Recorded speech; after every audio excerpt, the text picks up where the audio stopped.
شروع اللہ کا نام لے کر جو بڑا مہربان نہایت رحم والا ہے۔ اور مطلقہ عورتوں کو بھی دستور کے مطابق نان و نفقہ دینا چاہیے، پرہیزگاروں پر یہ بھی حق ہے۔ اسی طرح اللہ اپنے احکام تمہارے لیے بیان فرماتا ہے تاکہ تم سمجھو۔ بھلا تم نے ان لوگوں کو نہیں دیکھا جو شمار میں ہزاروں ہی تھے اور موت کے ڈر سے اپنے گھروں سے نکل بھاگے تھے؟ تو اللہ نے ان کو حکم دیا کہ مر جاؤ، پھر ان کو زندہ بھی کر دیا۔ کچھ شک نہیں کہ اللہ لوگوں پر مہربانی رکھتا ہے، لیکن اکثر لوگ شکر نہیں کرتے۔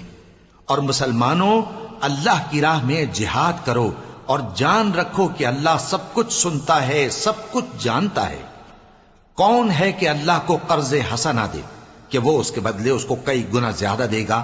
اور اللہ ہی روزی کو تنگ کرتا اور وہی اسے کشادہ کرتا ہے، اور تم اسی کی طرف لوٹ کر جاؤ گے۔ بھلا تم نے بنی اسرائیل کی ایک جماعت کو نہیں دیکھا جس نے موسیٰ کے بعد اپنے پیغمبر سے کہا کہ آپ ہمارے لیے ایک بادشاہ مقرر کر دیں تاکہ ہم اللہ کی راہ میں جہاد کریں؟ پیغمبر نے کہا کہ اگر تم کو جہاد کا حکم دیا جائے تو ایسا تو نہیں کہ لڑنے سے پہلو تہی کرو۔ وہ کہنے لگے کہ ہم اللہ کی راہ میں کیوں نہ لڑیں گے جبکہ ہم وطن سے خارج اور بال بچوں سے جدا کر دیے گئے۔ پھر جب ان کو جہاد کا حکم دیا گیا تو چند اشخاص کے سوا سب پھر گئے، اور اللہ ظالموں سے خوب واقف ہے۔ اور پیغمبر نے ان سے یہ بھی کہا کہ اللہ نے تم پر طالوت کو بادشاہ مقرر فرمایا ہے۔ وہ بولے کہ اسے ہم پر بادشاہی کا حق کیوں کر ہو سکتا ہے؟ اس سے بڑھ کر بادشاہی کے مستحق تو ہم ہیں، اور اس کے پاس تو بہت سی دولت بھی نہیں۔ پیغمبر نے کہا کہ اللہ نے اس کو تم پر فضیلت دی ہے اور بادشاہی کے لیے منتخب فرمایا ہے۔ اس نے اسے علم بھی بہت سا بخشا ہے اور تن و توش بھی بڑا عطا کیا ہے، اور اللہ کو اختیار ہے جسے چاہے بادشاہی بخشے، وہ بڑا کشائش والا ہے، دانا ہے۔ اور پیغمبر نے ان سے کہا کہ ان کی یعنی طالوت کی بادشاہی کی نشانی یہ ہے کہ تمہارے پاس وہ صندوق آئے گا جس کو فرشتے اٹھائے ہوئے ہوں گے۔ اس میں تمہارے پروردگار کی طرف سے تسلی بخشنے والی چیز ہوگی، اور کچھ اور چیزیں بھی ہوں گی جو موسیٰ اور ہارون چھوڑ گئے تھے۔ اگر تم ایمان رکھتے ہو تو یہ تمہارے لیے ایک بڑی نشانی ہے۔ غرض جب طالوت فوجیں لے کر روانہ ہوا تو اس نے ان سے کہا کہ اللہ ایک نہر سے تمہاری آزمائش کرنے والا ہے۔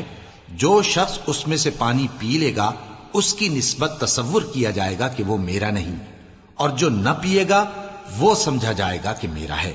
ہاں، اگر کوئی ہاتھ سے چلو بھر پانی لے لے تو خیر۔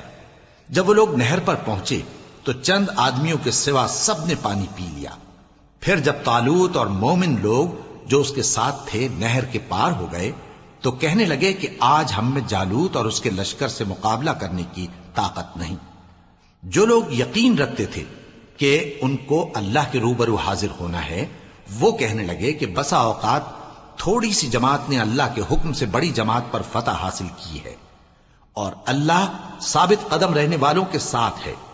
اور جب وہ لوگ جالوت اور اس کے لشکر کے مقابل میں آئے تو اللہ سے دعا کی کہ اے پروردگار، ہم پر صبر کے دہانے کھول دے اور ہمیں لڑائی میں ثابت قدم رکھ اور لشکر کفار پر فتح یاب کر۔